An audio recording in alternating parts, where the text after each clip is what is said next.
Buen día para todos y bienvenidos a su canal de Economía Fácil. El día de hoy hablaremos acerca de un tema tributario, el cual es muy común y es cómo se calcula de forma proporcional el impuesto, el valor de las sanciones y los intereses cuando el pago del impuesto está vencido. El video de hoy se basará en lo que dice el artículo 804 del Estatuto Tributario. Durante el video lo haremos de los siguientes temas. Primero, la imputación proporcional del pago a cada concepto adeudado. Segundo, el cálculo de la proporción en una imputación de los pagos. Y por último, efectos en la imputación de pagos en la eficacia de la declaración de retención en la fuente. Comencemos con el primer tema, imputación proporcional del pago a cada concepto adeudado. Al presentar una declaración tributaria de cualquier tipo, encontramos en el recibo de pago tres conceptos: impuesto, sanciones e intereses.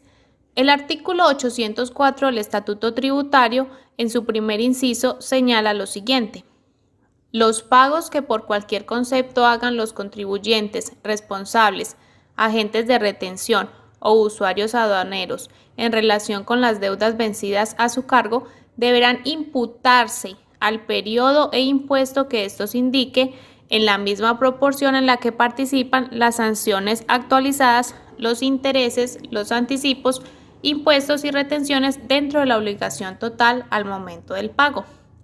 Esto significa que el contribuyente no puede elegir el concepto que abonará, sino que automáticamente se abona a cada concepto en la proporción en la que cada uno participa dentro de la deuda total. Ahora analizaremos el segundo punto. Es el cálculo de la proporción en la imputación de los pagos. La norma dice que cada pago se imputa en la misma proporción en la que el concepto participa respecto al total de la deuda.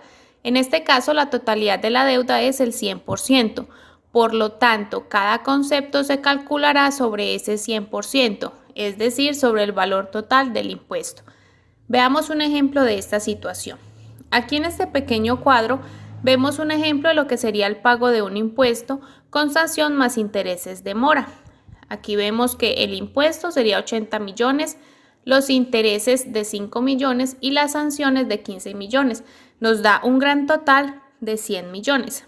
Ahora vamos a ver las proporciones en porcentaje. Entonces aquí en el siguiente cuadro lo podemos ver.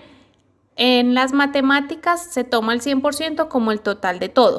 Entonces aquí podemos ver que el pago completo da un 100%. Aquí en los impuestos, entonces 80 millones, entonces un 80%, los intereses un 5% y la sanción un 15%, lo cual la suma nos da un 100%. Supongamos que vamos a abonar 80 millones a esos 100 millones que se deben.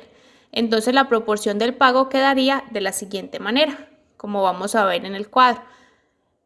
Aquí en el cuadro vemos el concepto, el valor que vamos a abonar y la operación matemática para saber en qué proporción va el abono. Entonces, de esos 80 millones, multiplicamos 80 millones por 80% y nos da que vamos a abonar 64 millones al impuesto. Luego en los intereses cogemos esos 80 millones, lo multiplicamos por 5%, entonces abonamos a los intereses 4 millones. Y por último cogemos esos 80 millones por el 15% y eso nos da que abonamos a la sanción 12 millones, con un total de 80 millones que es lo que se va a abonar. En el siguiente cuadro veremos el valor abonado y el saldo que nos queda pendiente por pagar. Entonces vemos del impuesto abonamos 64, nos resta 16. Los intereses abonamos 4, nos queda 1 millón. Y de las sanciones abonamos 12 y nos quedan 3 millones, con un total de 20 millones. Entonces 80 más 20 nos da 100. Cabe aclarar que la única forma de pagar la totalidad del impuesto es pagando la deuda junto con los intereses y la sanción. El sistema de la DIAN no permite hacer abonos solo al impuesto y después pagar los intereses y las sanciones. El sistema lo recibe de forma proporcional. Otra aclaración que es muy importante es que los intereses de mora son corrientes, así que el valor de los intereses puede variar dependiendo del tiempo que pase de un pago a otro.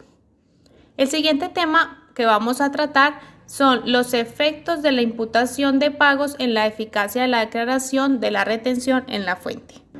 Como venimos hablando, el sistema de la DIAN no permite pagar el impuesto y después los intereses y las sanciones.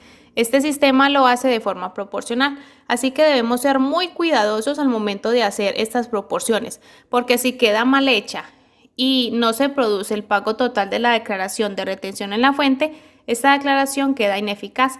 Este término ineficaz significa que la declaración pasa a ser como si no se hubiera presentado nunca y se debe presentar nuevamente, generando así otra sanción y más intereses de mora.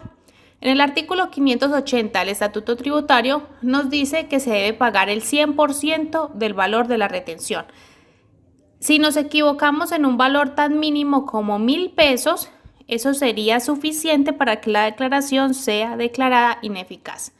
Es tan extrema la ley en este aspecto que ha llegado a pasar en algunas empresas que tienen que pagar millonarias sanciones por un error de 1.000 pesos.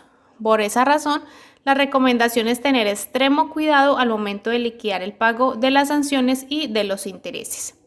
Eso fue todo por hoy. Si les gustó, no olviden darle me gusta, compartir con sus amigos y colegas y dejar sus comentarios con las sugerencias de qué otros temas les gustaría que tratáramos en el canal.